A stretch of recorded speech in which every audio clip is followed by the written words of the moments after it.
Are we seriously meant to buy the idea that the Doctor has never been to the oldest planet to decipher the oldest writing in the universe before now? Come on.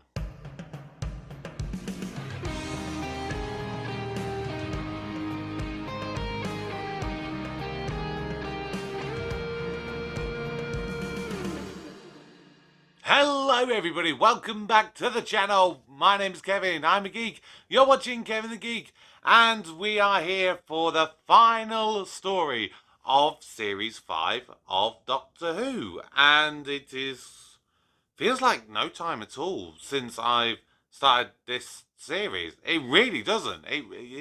Like the other series that I've done my reviews for, it's felt a while that we've been going through it, but it really seemed to fly by in this one. And I guess that's because we've been having so much fun through this series and the episodes have been really, really enjoyable. This story, though, is, in the old football saying, it's a game of two halves. This is genuinely a story of two parts. To the point that I debated at one point actually doing two separate reviews, because if you've never seen my Doctor Who reviews before, when I have a multi-part story, I will do them in one review. The one controversial one that some people have is, of course, with the end of Series 3, where you have Utopia, The Sound of Drums, and then, of course, The Last of the Time Lords, where a lot of people consider that a trilogy. I personally don't. Utopia is a separate entity, and then the next two episodes, they are their own two story. And it's kind of like that here. The Pandorica opens and the Big Bang, they do at times feel so separate from each other. So I did think long and hard about this, but ultimately it is very clearly, it is part of it. But stylistically and with a lot of choices, it does feel separate. And so when it comes to the end of this, again, if you're new to my reviews, I will score every episode of Doctor Who. I will give 10 categories a score out of 10, which gives me an over score out of 100. And so this is where you run into a bit of issues in this scoring system, because I've done reviews before and I've really liked the overall episodes, but when I really have to critique it and it ends up getting a average score or a bit of a mediocre score, people are a bit like, well, I don't know, your comments don't seem to tally with what you've put as your points. So hopefully I can, make enough sense to you for doing this. And I really did actually in this instance. I don't normally do this with my two-parters, but with this one, I felt I have to score each episode and then get the average score between the two to give it the best score that I could for this episode, really. So let's get into the main nuts and bolts of it. We'll start, of course, with the Pandorica opens. And I want to start actually with the villains. And because this will kind of obviously tie into the Big Bang as well.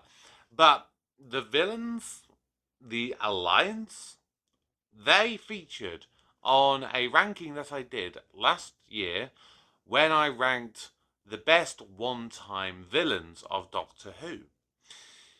And they came in at number 10, and I couldn't put them any higher than that, partially because they were filled with a lot of classic villains. But they were an interesting concept.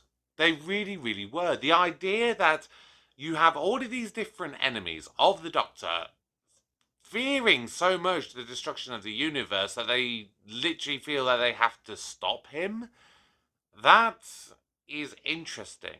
The way that they put aside their differences to come together to trap the Doctor, it's really, really clever. My one real big nitpick, and this is just me personally, because I was always a big fan of the Weevils from Torchwood, and I finally managed to find an image of them having appeared in this episode. This is 14 years later, because I've known that they've apparently featured in it, but I've literally scanned like pretty much frame by frame through the episode, could never see them. I even looked through the documentary, the Doctor Who Confidential, frame by frame. I could not see them. Finally, I found one image today which actually shows them having featured in the episode. They do so much focus on the Sontarans, the Silurians, the Daleks, the Cyberman, ones that we've seen over and over and over and over and over again. I just wish that we could have, even had a few subtle moments when you're doing those pans. Yes, focus on the Doctor, focus on the Daleks, focus on the Cybermen when they're talking, fair enough. But if you're going to all this effort to bring in all these weird and wonderful creatures that have appeared in the Whoniverse all these years, put them on screen, let them be visible, because I think that was just a waste. But that's a big nitpick of mine. Personally, I quite like the Weevils, especially Janet. But, I love this idea of the Alliance, but my big nitpick with the villains, they're not really in it. They don't do much. Obviously, you have a few bits with the Cyberman in the sort of middle of the Pandorica opens, and it was fine. It was just that. It was fine. I did like the idea that you could have a Cyberman when the organic material no longer exists, will still, like, the cybernetic part of it is gonna go after its own kind of new host, if you like, and try to bring that in. I thought that was an interesting concept. I mean, in reality, every other time we've seen the Cybermen, usually get their heads blown off, so they haven't really probably got enough to try and do that anyway. So that was a nice little subtle change, I think, for the Cybermen to give you something different about them.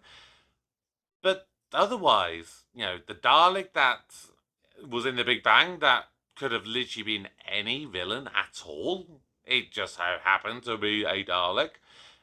But the Alliance part of it, it just happened so right at the end, and you just didn't get to get enough of them. That's my big nitpick. I wanted more from them. The stuff that we got, it was a great idea and a great concept. I just don't think they followed through with it enough, in my personal opinion. And the Nestines, again, I kind of wish that they weren't referenced as being Nestine duplicates, that they weren't the Autons, because you always think of the Autons being these sort of plastic shop window dummy kind of things. And okay, yes, aliens can evolve and adapt and change, but it was a weird idea. Yeah, maybe you could have used that as a way to introduce the the Zygons into Modern Who. That could have been an excuse to do it, because I think the Zygons would have worked better in that kind of sense. That it just would have allowed you to really understand that it was actually a duplicate, and that it wasn't. Because if you think about the last time the Nestines duplicated somebody, if you think back to how awful Mickey looked in the very first series and the very first episode of the revival, it was bad. It was really bad. And so, are we meant to believe that they've gone from that to basically perfect humanoids? It is really stretching the imagination. It's got to be said. It really, really does. I just wish that if they were going to go down that route, maybe just have some semblance of them being plasticky. Just something. They were too human for me to be Autons, basically. The Doctor in this, I would have to say, he was very average. And again, I don't want to say that this was a bad story and a bad episode, and I feel that this is maybe the way that it's going to be coming across to you guys, but it didn't merge well. Like, especially all the stuff in the Big Bang. I'll say like the music is. This is probably the first time I would ever give it a score below an average. It's really, really rare I've given it. I literally don't think I've ever given it a below average score. But here I feel I have to. And a lot of it will come down to the Big Bang. There was just so much with the Big Bang that just felt off. I don't know what it is. There was something about it, like the music choices, like for for for this being like theoretically one of the most serious threats that the Doctor has ever faced. Literally every single planet and every single star in the entire universe, other than at this point we didn't realise, but the sun. The fact that every other one has basically exploded, and this is the single planet and single star in the entire universe. Rory! Listen, she's not dead. Well, she is dead, but it's not the end of the world. Well, it is the end of the world. Actually, it's the end of the universe. Oh, no, hang on. The fact that you've got this happy-go-lucky, jointy kind of music, as the Doctor's kind of flickering backwards and forwards through time with the vortex manipulator. Yeah, it's really difficult, and rewatching this, I found myself enjoying the Pandorica opens, but I felt it was a real slog to get through the Big Bang.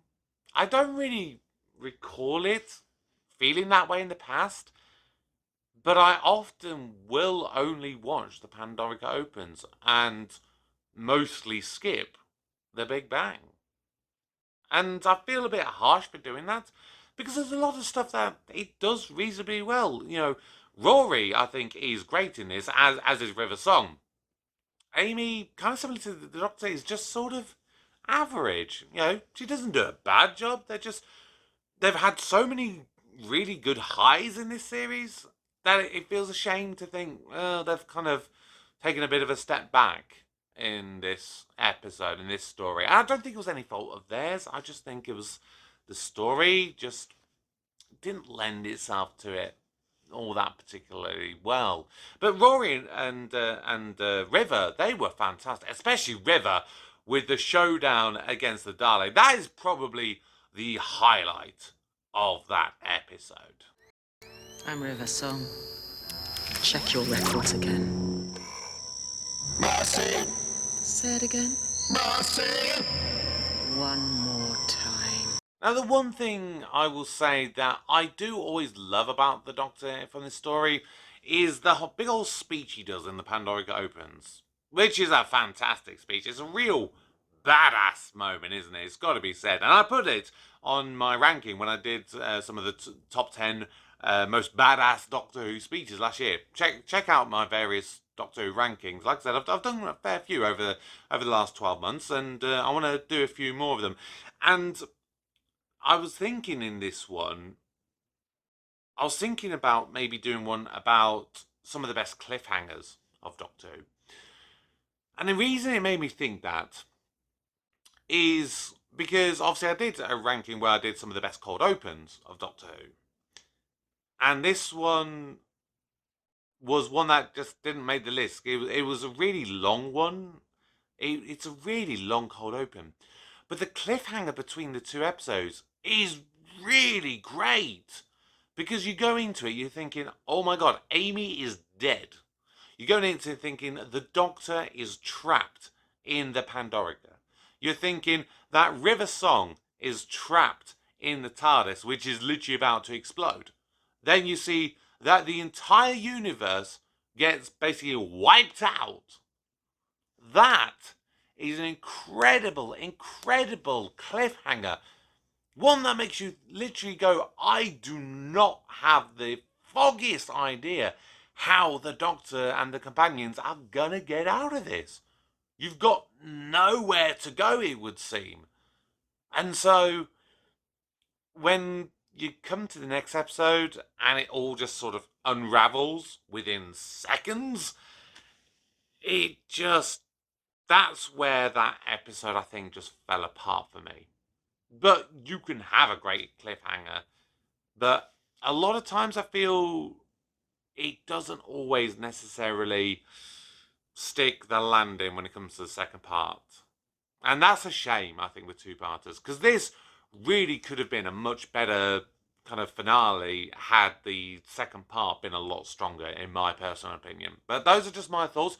You obviously can tell me your thoughts down in the comments below.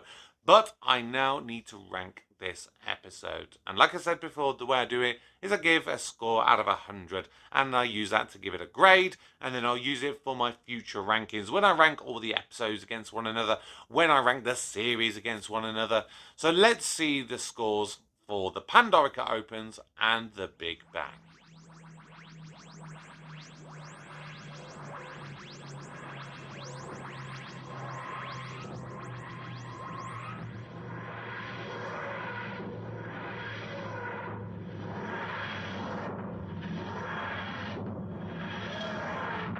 And so, this two-part finale has scored 63 marks out of 100, which makes it a C+ grade. Ironically, the exact same score as last week's review when I reviewed The Lodger. And I said at the end of that, there will be times I'd have to judge it basically on which episode or story I probably enjoyed the most. And at this stage, I would have to say I would then probably rank The Lodger higher than this two-part finale. And that may shock some people, it may not shock some people. But for me, when I think of The Lodger, I think this can be a fun, rollicking little adventure that I can just sit down with, not think too much about it, and have a bit of fun. But with this, particularly the second part, if I'm going to watch them, at times it feels like a slog. And I don't want Doctor Who to feel like a chore. But on this occasion, it does a little bit. But what are your thoughts to this story? Let me know in the comments below. Please subscribe if you're new. Don't forget to check out all of my other content. But for today, my name's Kevin. I am a geek. And you've been watching Kevin the Geek. Goodbye.